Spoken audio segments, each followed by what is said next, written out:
Hi friends, welcome back to another edition of Friday Finance Tip, and this is Jaspreet Seth here from Final Ratio. This week we are going to talk about the Christmas season. Christmas is around the corner, New Year is coming in few days, and my friends, when Santa comes down from that chimney, make sure his clothes don't get dirty. Yes, you got me right.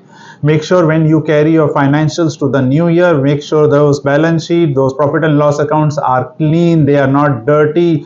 Don't carry the dirty laundry to the new year. Yes, because corporate tax is going to come in.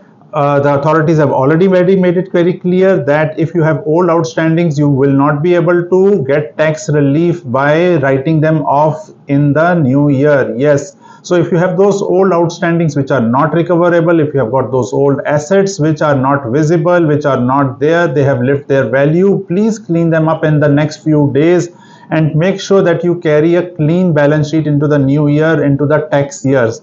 This is Jaspreet Sethi here from Final Ratio. Big dreams, small calculations. Merry Christmas.